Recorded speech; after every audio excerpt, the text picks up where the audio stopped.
Good morning to all students. आज अपन respiratory system का जो टॉपिक डिस्कस करने जा रहे हैं, जो डिजीज़ डिस्कस करने जा रहे हैं, उसके बारे में आप सबने लोगों ने सुन रखा होगा, पल्मोनरी ट्यूबरक्लोसिस। और शॉर्ट में अपन जो बोलते हैं वो सिर्फ ट्यूबरक्लोसिस बोलते हैं। ट्यूबरक्लोसिस जो है, इसका इंट्रोडक्शन शॉर्ट में मैं देना चाहूँगा। ट्यूबरक्लोसिस जो है, एक समय में अपने इंडिया में बहुत सारे लोगों को इन्फेक्टेड करती थी। इसका जो पॉजिटिव एजेंट है वो माइकोबैक्टीरियम ट्यूबरकुलाई है, जो कि एक an aerobic acid fast bacillus है। और जो अपना ट्यूबरक्लोसिस डे बनाया जाता है वो 24 मार्च को बनाया जाता है। और ये जो है पल्मोनरी ट्यूबरक्लोसिस, इसका आपने देखा होगा कि काफ़ी ट्रीटमेंट अब आ गया है। और इसका जो ट्रीटमेंट रहता है 9 to 12 मंथ तक कंटिन्यूसली लेना पड़ता है। इसके अंदर डॉट्स भी, कम्युनिटी के अंदर डॉट्स भी दिया जाता है, क्योंकि एक कम्युनिकेबल डिजीज़ है जो कि एयरबोर्न डिजीज़ कहलाती है, जो कि ड्रॉपलेट, जो भी व्यक्ति को ट्यूबरक्लोसिस है वो अगर छींकता है, खांसता है, कुछ भी करता है तो उसको कम्युनिटी में फैलने का, और दूसरा व्यक्ति जिसका कि इम्यूनिटी कम है या वो सांस के साथ अंदर चला जाता है और बैक्टीरिया अंदर जाके डेवलप हो जाता है, तो इस तरह से ये फैलता है। तो हम स्टार्ट करेंगे आज का topic pulmonary tuberculosis with introduction. तो pulmonary tuberculosis is contagious bacterial infection that mainly involves the lungs but may spread to other organs.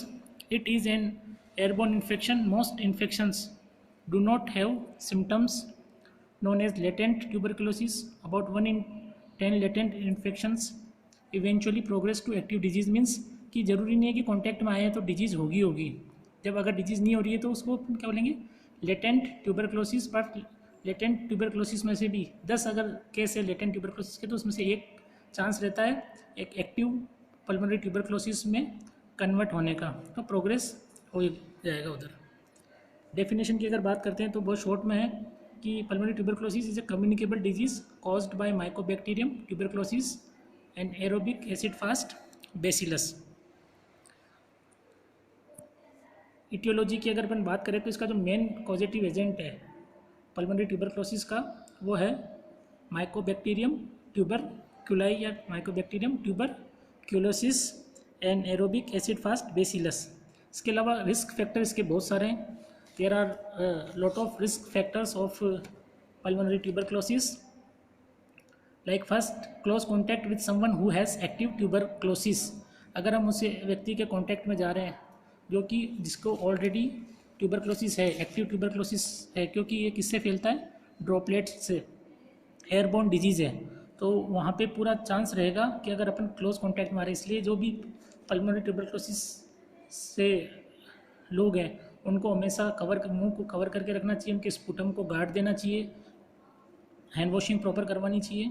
So there may be risk if someone will expose with a person who is already suffering with a active pulmonary tuberculosis. Second risk factor is immunocompromised status. जो अपना immunity है body का अगर वो कम है तो हमेशा chance रहेगा, there may be always a risk of any disease और any communicable disease develop in the that body.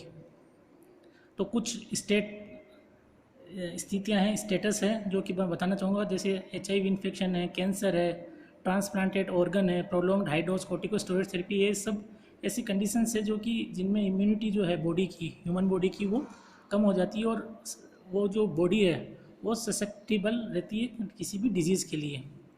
Then third is a substance abuse. अगर कोई भी जहर, कोई भी ऐसी चीज़ आपने खा ली है या कंटिन्यू अपन किसी का सेवन कर रहे हैं, कंटिन्यू ले रहे हैं अपन उसको, तो वो हार्मफुल रहेगा। Alcoholism and IV drug abuse. Alcohol is also a risk factor. Pre existing medical conditions, diabetes, mellitus, chronic renal failure, इन सब में क्या होता है कि अपना जो ये भी सब इम्यूनो कॉम्प्रोमाइज स्टेटस है एक तरह से। सिलिकोसिस है, ल्यूकेमिया है, ब्लड सप्लाई प्रॉपर नहीं हो पाता है, सिलिकोसिस जमा हो जाए, तो ये ब्लड जो है प्यूरिफाई नहीं हो पाता है, ब्लड में ग्लूकोज की मात्रा बढ़ जाती है, तो ये सब भी कारण है कहीं ना कहीं ट्यूबरक्लोसिस होने के। सर्टेन ट्रीटमेंट जैसे हीमोडायलिसिस है, गैस्ट्रेक्टोमी है, रूमेटॉइड आर्थराइटिस है, immigration from countries with high prevalence of tuberculosis. अगर अपन ऐसी जगह से आए हैं, इमिग्रेशन मतलब एक जगह से दूसरे जगह जाना, तो अपन ऐसी कंट्री से आए हैं जहाँ पे ट्यूबरकुलोसिस होने के चांस ज़्यादा है, तो वहाँ पे हो सकते जैसे अफ्रीका है, south eastern Asia etcetera. Living in over crowding और सब स्टैंडर्ड हाउसिंग, यानी अगर आप बहुत सारे लोग एक साथ एक जगह पर रहते हैं तो वहाँ पे डिजीज़ फैलने का हमेशा खतरा रहता है, और ये कम्युनिकेबल डिजीज़ है तो हमेशा चांस रहेगा फैलने का। Any person without adequate health care, जैसे ऐसा व्यक्ति है जो जिसके पास घर नहीं है, प्रॉपर सेपरेट आइसोलेट नहीं हो पा रहा है खुद को, तो उसको भी चांसेस रहेगा माल न्यूट्रिशन एंड जो व्यक्ति खाना प्रॉपर नहीं खा रहा है, कहीं ना कहीं vitamin D, protein, vitamin balance diet नहीं ले रहा है, तो उसको हमेशा, तो वो वीक रहेगा और उसको हमेशा चांस रहेगा या वो हाई रिस्क पे रहेगा ट्यूबरक्लोसिस होने के।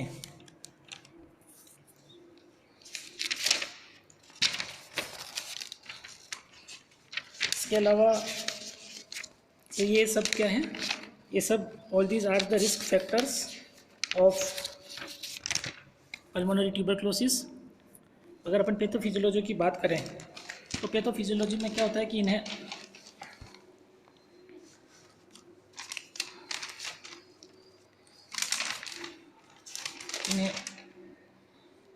ये सबको पता है कि ड्रॉपलेट इन्फेक्शन के कारण ये फैलता है। जब भी ड्रॉपलेट रहेगा और वो सांस के साथ क्या हो जाएगा, अंदर जाएगा बॉडी के अंदर, तो क्या होगा, due to aetiological factor, aetiological कि जो भी चांस है, जैसे ट्रांसमिशन कैसे हो रहा है, तो ट्रांसमिशन मतलब सांस ब्रीथ के साथ जब ये अंदर गया माइकोबैक्टीरियम ट्यूबरकुलाई, तो क्या क्या चेंजेस होंगे। The initial infection usually occurs 2 to 10 weeks after exposure. तो क्या होगा, due to aetiological factor a susceptible person inhale mycobacterium bacilli and become infected. क्या होगा कि जो ससेप्टिबल पर्सन है, जैसे अपने रिस्क फैक्टर में बात की बहुत सारे, तो उनमें से अगर किसी के अंदर जाता है ये माइकोबैक्टीरियम बेसिलाई, जाएगा ब्रीथ के द्वारा। Bacteria are transmitted through the airways to alveoli where they are deposited and begin to multiply. तो बैक्टीरिया क्या करेंगे, एयरवे के द्वारा, मैंने पहले कहा एयरबोर्न डिजीज है, एयरवे के द्वारा एल्वेलाई में जाएंगे और जाके वो क्या करेंगे, वहाँ पे मल्टीप्लिकेशन स्टार्ट हो जाएगा बैक्टीरियाज का, और वहाँ पे कॉलोनी बनाना स्टार्ट कर देंगे और वो मल्टीप्लिकेशन स्टार्ट हो जाएगा और डिपॉजिट हो जाएगा mycobacterium tuberculi. Bacteria spreads through lymphatic system to lymph node, blood and body, और लिम्फेटिक सिस्टम के द्वारा वो लिम्फ नोड, ब्लड और बॉडी में स्प्रेड हो जाएगा। Bacteria stimulate bodies immune response which initiates systemic local inflammatory response. तो body क्या करेगी, बैक्टीरिया किसको स्टिमुलेट करेगा, जब भी कोई फॉरेन बॉडी अंदर जाती है तो अपना इम्यून सिस्टम उसके अगेंस्ट में क्या करता है, इन्फ्लामेटरी रेस्पॉन्स देता है। तो इस कंडीशन में भी क्या होगा, बैक्टीरिया जो है किसको स्टिमुलेट करेगा, बॉडी के इम्यून रेस्पॉन्स को, which initiate systemic local inflammatory response को। तो उससे क्या होगा, phagocytes engulf many of bacteria and TB specific lymphocytes destroy the bacilli and normal tissues. तो उसके कारण क्या होगा, फेगोसाइट्स के कारण इनगल्फ मेनी ऑफ बैक्टीरिया। तो क्या होगा, dead bacilli and live masses are surrounded by macrophages which form protective wall around it. तो जितनी भी बेसिलाई होगी, डेड बेसिलाई होगी और लाइव मास रहेगा, वो क्या करेगा, macrophages from protective wall around it. तो इसके कारण क्या होगा, necrotic degeneration occur, production of cavity filled with cheese like mass of tubercle bacilli, dead WCs and necrotic tissues. तो क्या ट्यूबरकल फॉर्म हो जाएगा, वह मास, चीजी मास जैसा जो है, क्योंकि क्या होगा, वो मटेरियल जो रहेगा, बैक्टीरिया, मैक्रोफेजेज, ये सब क्या करेंगे, they becomes necrotic forming a cheesy mass, और फिर क्या करेंगे, ये liquefies and then may drain into tracheobronchial tree. और वो जितना भी ये रहेगा चीजी मास, चीजी मास क्या हो जाएगा, लिक्विफाई हो जाएगा, और लिक्विफाई होके कहाँ चला जाएगा, किस में ड्रेन होगा, कहाँ चला जाएगा, ट्रेक्योब्रोंकियल ट्री में, और क्या होगा, फिर वहाँ से कंटिन्यू खांसी चलना, कफ होना स्टार्ट होगा एंड कफिंग अप। और देन क्या होगा, air field cavities remains and में डिटेक्टेड ऑन एक्सरे स्टडी, और ये सब जाके वहाँ पे ट्यूबरकल फॉर्म करेंगे, मासेस फॉर्म करेंगे, जो कि चेस्ट एक्सरे में अपन देख सकते हैं। ये है पैथोफिजियोलॉजी पल्मोनरी ट्यूबरकुलोसिस का। अगर अपन बात करते हैं क्लिनिकल मैनिफेस्टेशंस की, तो क्लिनिकल जनरली क्या होता है, people only show symptoms of tuberculosis when they have the active form of the disease. Early tuberculosis symptoms may include fever, chills and loss of appetite. The more specific symptoms of tuberculosis include cough that lasts 3 weeks or longer, pain in the chest and coughing up blood. और जो specific symptoms है tuberculosis के वो है cough that last 3 weeks और longer, mucoid और mucopurulent sputum, pain in the chest, breathing difficulty, wheezing, coughing up blood और sputum. Main clinical manifestations है कफ दैट लास्ट 3 weeks और longer, mucoid sputum, pain in the chest, breathing difficulty, wheezing, coughing up, unexplained weight loss, fever, chills, night sweats, weakness, loss of appetite, clubbing of the fingers, unusual breath sounds, crackle sound सुनाई देगा जब अपन stethoscope से सुनेंगे जब। और weakness, इसमें क्या है, पेशेंट बहुत वीक हो जाता है, पेशेंट को भूख नहीं लगती है, रात को पसीना आता है, डाइजेशन प्रॉपर नहीं हो पाता है, रेस्पिरेशन प्रॉपर नहीं हो पाता है, स्पूटम प्रोडक्शन बहुत ज़्यादा होता है। तो इन सब चीज़ों के कारण जो है, और प्रूलेंट स्पूटम आता है, येलो कलर का स्पूटम इसमें जो है पेशेंट को आता है। So all these are the clinical manifestations of the pulmonary tuberculosis. Now we comes on the assessment and diagnostic test. A complete history taking. History taking के अंदर अपने को पूरा हिस्ट्री टेकिंग लेना है, नेम, एज, कहाँ पे ऑक्यूपेशनल हिस्ट्री स्पेशली लेनी है, स्मोकिंग हिस्ट्री इसकी ज़रूर लेनी है, क्योंकि स्मोकिंग जो है वो भी एक कारण है। इसके अलावा जो एल्कोहलिज्म का हिस्ट्री लेना है, कॉर्टिकोस्टेरॉइड तो नहीं ले रहा है लंबे समय से, कहाँ पे रहता है, ओवर क्राउडेड एरिया में तो नहीं रहता, किसी के कांटेक्ट में तो नहीं आया, पास्ट मेडिकल हिस्ट्री क्या है, सर्जिकल हिस्ट्री क्या है। तो कंप्लीट हिस्ट्री टेकिंग के अंदर अपने को कंप्लीट उसका फैमिली, खुद का हिस्ट्री और फैमिली हिस्ट्री आपको कंप्लीट लेना, और जो भी सस्पेक्टेड कोई चीज़ लगे तो उसको नोट कर लेना है। Complete physical examination, head to examination करना है अपने को, चेस्ट में साउंड जो है सुन के देखने। इसके अलावा अपन वेट देख सकते हैं कि वेट लॉस हो रहा है कि यानी कंटिन्यू, कहीं कोई डेफिशिएंसी तो नज़र नहीं आ रही है, न्यूट्रिशनल डेफिशिएंसी तो नज़र नहीं आ रही है, हाइजीन मेंटेन है या नहीं है। तो ये सब चीज़ें जो है, जैसे अपन फिजिकल एग्जामिनेशन में साउंड सुन सकते हैं स्टेथोस्कोप की मदद से, तो उसमें किस प्रकार का साउंड, क्रैकल साउंड अपने को सुनाई दे सकता है या अनयूजुअल ब्रीथ साउंड सुनाई दे सकता है। स्पुटम चेस्ट एक्सरे करेंगे, चेस्ट एक्सरे के अंदर अपने को जो ट्यूबरकुला है वो वहाँ पे चीज़ी मास जो है वो चेस्ट के अंदर देखने को मिल सकता है। स्पुटम कल्चर करेंगे, इसमें स्पेशली सुबह भूखे पेट स्पुटम लेते हैं ताकि पता चल सके।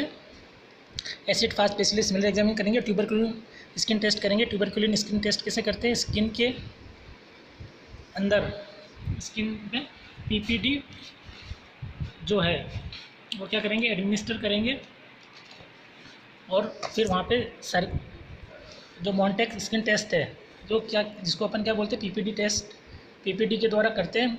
एम माइक्रोबैक्टीरियम ट्यूबरकुलोसिस का पीपीडी उसमें क्या करेंगे, इंजेक्ट करेंगे, और फिर क्या करेंगे, देखेंगे 48 से 72 घंटे के बाद अगर 5 mm से बड़ा है तो वहाँ पे पॉजिटिव होने का चांसेस है। पॉजिटिव होगा तो 5 mm से बड़ा हो जाएगा, सर्किल तो करेंगे अपन। ट्यूबरकुलोसिस स्किन टेस्ट में आपको रीड आउट कर देता हूँ। It is a test. This test helps identify people infected with M tuberculosis but who have no symptoms. A doctor must read the test. The doctor will inject 5 units of purified protein derivative PPD into the intradermal layer of the inner aspect of the forearm, approximately 4 inches below the elbow. If a raised bump of more than 5 mm appears at the site 48 hours later, the test may be positive. तो ये सब जो है assessment and diagnostic test है pulmonary tuberculosis के। Management की अगर हम बात करें मेडिकल मैनेजमेंट की, तो मेडिकल मैनेजमेंट में फर्स्ट जो है, फर्स्ट लाइन ड्रग, जो है एंटी ट्यूबरक्लोसिस ड्रग भी जिनको बोलते हैं। तो फर्स्ट जो ड्रग है वो है आइसोनियाजाइड। आइसोनियाजाइड का जो डोज रहेगा 5 to 20 mg पर kg, maximum 300 mg।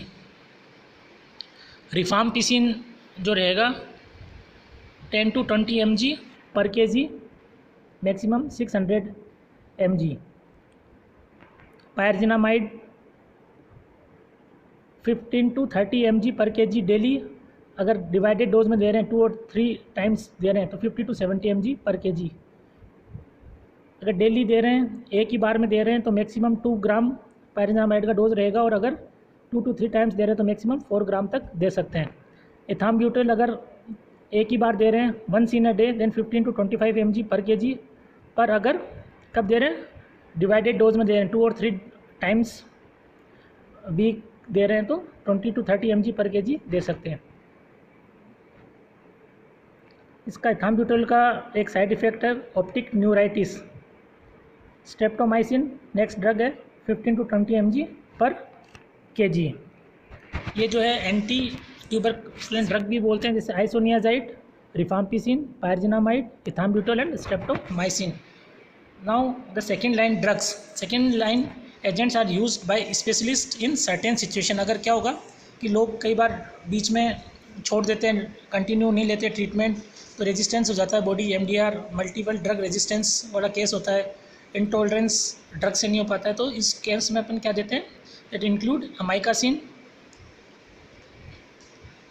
Capreomycin, macrolide जैसे एजिथ्रोमाइसिन एंड क्लेरिथ्रोमाइसिन एंड क्विनोलोन्स जैसे लिवोफ्लॉक्सेसिन ड्रग देंगे। Thank you very much. ये पल्मोनरी ट्यूबरक्लोसिस का क्लास यहीं पे अपना ख़त्म होता है।